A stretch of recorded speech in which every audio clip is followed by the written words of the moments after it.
জিন সাপ আতঙ্কে নির্ঘুম সময় পার করছেন সাহারবাটি গ্রামের মানুষ। সাপের দেখা না মিললেও এক সপ্তাহে শতাধিক মানুষকে সাপে কেটেছে বলে দাবি এলাকাবাসীর। এক শিক্ষার্থীর মৃত্যুর পরই এই ভয় ছড়িয়েছে।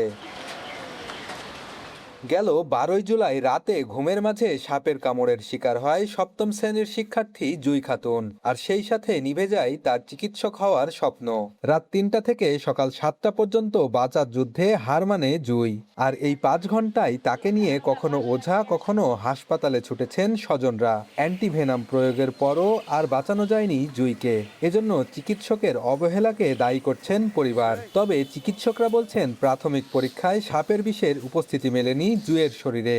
ওই ডাক্তারদের কারণে আমার সন্তান গেছে। তারা যদি বলতো যে অন্য জায়গায় চলে যাও, সব জায়গায় তুলতাম, তাও আমার সন্তানকে আমি বাঁচাতাম। আমার নাতনির নাম ছিল জুই, তারপরে হচ্ছে 7-এ পড়ে, তারপরে বিছানায় হচ্ছে সাপে কামড়েছে। আমরা তো ওই সিস্টারকে ফোন দিচ্ছি, এতে তারা বিরক্ত হয়ে যে আপনারা কেন এত দেরি করছেন অ্যান্টিস্নেভেনম আনতে।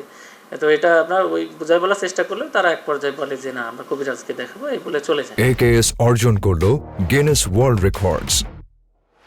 AKS। এদিকে এই শিক্ষার্থীর মৃত্যুর পর থেকে আতঙ্ক ছড়িয়েছে সাহারবাটি গ্রামে। প্রতিদিনই অদৃশ্য সাপের কামড়ের শিকার হচ্ছে বলে দাবি সাধারণ মানুষের। সাপে কাটা এসব রোগী হাসপাতালে নয়, চিকিৎসা নিচ্ছেন গ্রাম্য ওঝাদের কাছে। বিনিময়ে ওঝারা হাতিয়ে নিচ্ছেন নগদ অর্থ। তবে জানা যায় এখনও জিন সাপ কাটা বন্ধ হয়নি। আর এদিকে ওঝারা নানা অদ্ভুত কর্মকাণ্ড করছে, যার মধ্যে রয়েছে হাত চালান ও বাটি চালান। কবিরাজ এর আগে সব অনেকজনের কামড়েছে, তারা কবিরাজ বাড়ি গিয়ে ওই ভালো হয়ে গেছে। সন্ধ্যাবেলায় থালা বাসন ধুয়ে হয়েছে, ঘরে আসছিলাম। ঘরে আসতে গিয়ে আমাকে কিসে জানে কামড় দিল। আমি তাকে আর দেখতে পেলাম না। দেখতে না পাওয়ার পর ঘরে আসলাম। ঘরে আসার পর তখন আমার একটু জ্বলাপোড়া করতে লাগলো। জ্বলাপোড়া করার পর আমাকে সবাই বললো যে তোমাকে সাপে কামড়েছে। তাই বললো। সাপে কামড়ানোর পর আমাকে রোজার কাছে নিয়ে গেল, ঝাড়া ফোড়া করলো। রোজাতে বলছে জিন সাপে কামড়েছে। রক্ত বাড়াইছে, রক্ত বাড়ানোর পরে আমি বলছি যে তাহলে কি সাপে কামড়ালো না কি হলো কি জানি। তারপরে ওই মানুষে বললে যে সাপে যদি কামড়ায় তাহলে গাছ মানে ওই ঝাল খেলে মিষ্টি লাগে। তার জন্য আমি ঝাল খেয়ে এখন দেখছি মিষ্টি লাগছে। কবিরাজকে ফোন করা হলো, ও কবিরাজ আবার বললো যে হ্যাঁ সাপে কামড়েছে। যে ঠকবাজ ওজা শ্রেণী আছে, এরা প্রি প্ল্যান করি এইগুলা ছড়াচ্ছে তাদের বাণিজ্য করার জন্য, তাদের ইনকাম করার জন্য। ডাক্তারখানায় যাইতে হলে তো বহু খরচ হয়। হ্যাঁ, কারণ আমার কাছে বিনি পয়সায় ধরেন হরে, কেউ 200 টাকা দিল না, কেউ দিল না, যেগুলো দেখতে পায় না। ওইলা হইলো চালানো সাপ।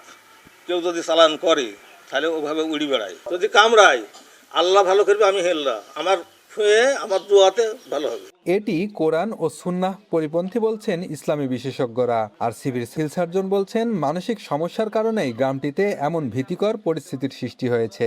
জিনরা মানুষকে ক্ষতি করে না সাধারণত, আর সে সাপ হয়ে যে একজনকে কামড় দিবে অযথা বা একটা এলাকার মধ্যে বিশৃঙ্খল পরিস্থিতি সৃষ্টি করবে, এটা জিনদের কাজ না। এটা আসলে কোনো একটা গোষ্ঠী ওখানে এটা ছড়িয়ে দিচ্ছে। ওজার কাছে গেল, পরে আমরা টেস্ট করতে পারি না। যখন সে খারাপ হইলো আবার আসলো হাসপাতালে, তাকে অ্যান্টিভেনম দেওয়ার পর রোগীটা মারা গেল। এটা আসলে খুবই দুঃখজনক। সাপে কামড়ের চিকিৎসার একমাত্র চিকিৎসা হচ্ছে অ্যান্টিভেনম। সে হাসপাতালে আসবে, ডাক্তাররা দেখবে, তাকে ডাক্তার অবজারভেশনে অ্যান্টিভেনম ওষুধ দেওয়া হবে। এই অ্যান্টিভেনম দেওয়া যদি পর্যাপ্ত সময় মতো না হয় তাহলে আসলে একটু রিস্ক থেকে যায়। আমার পরামর্শ থাকবে সাপে কামড়ের রোগী অবশ্যই হাসপাতালে আসবে। স্বাস্থ্য বিভাগের তথ্য বলছে গেল 3 মাসে মেহেরপুরে 3টি হাসপাতালে 134 জন সাপে কাটা রোগী চিকিৎসা নিয়েছেন। এর মধ্যে একজনের মৃত্যু হয়েছে। বেন ইয়ামিন, সময় সংবাদ, মেহেরপুর।